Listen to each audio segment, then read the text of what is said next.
The supply is not meeting demand. It's not even anywhere remotely near it. I read somewhere recently that we're 300,000 houses in deficit in this country. Yeah. And when that feeds back into your concern about your daughters, and by the way, I speak for my own family as well. I mean, my oldest fella and his partner left. Two very qualified people. They left for the same reason. They said Dublin is broken. We can't afford to live here, so they just went. They're now living in Western Finland, having a completely different type of lifestyle. With a very extremely well run society. You pay for it. But I'll tell you, the hospital system, the education system, the transport system, childcare, and old age, all very, very well looked after. But anyway, look, by the way, with a society and an economy that's broadly similar to Ireland, so just fundamentally different. So we're paying for it here, but we're not getting it.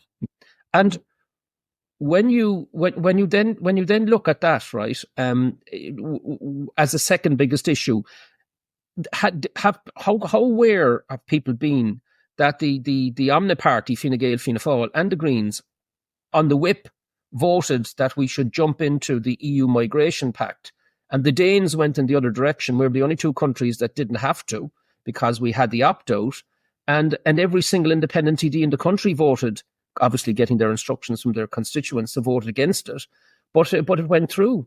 So it looked to me, I mean, I was across the road watching it in horror, across the road from the Dáil. It looked to me that the Dáil was taking its instructions from masters other than the Irish people.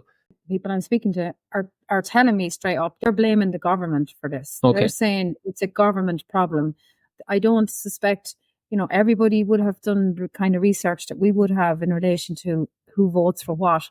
But the two main parties that are in power are getting the blame. And I know the Greens are in there as well, but Fianna Fáil and Fine Gael are taking a serious amount of the hit in relation to the direct problems that people are facing at the moment. Well, we seem to be, Elaine, do you not think we're kind of a bit behind the switch in Europe, because there's been a pivot back to the centre now, common sense centre. Now, the media like to call it that the hard right, it's actually the centre.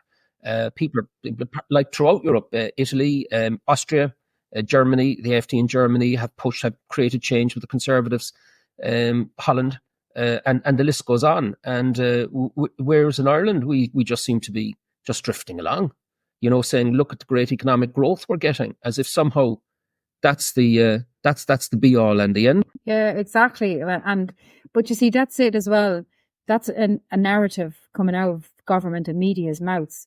The people down here are not seeing that. It's not materializing into anything concrete for them.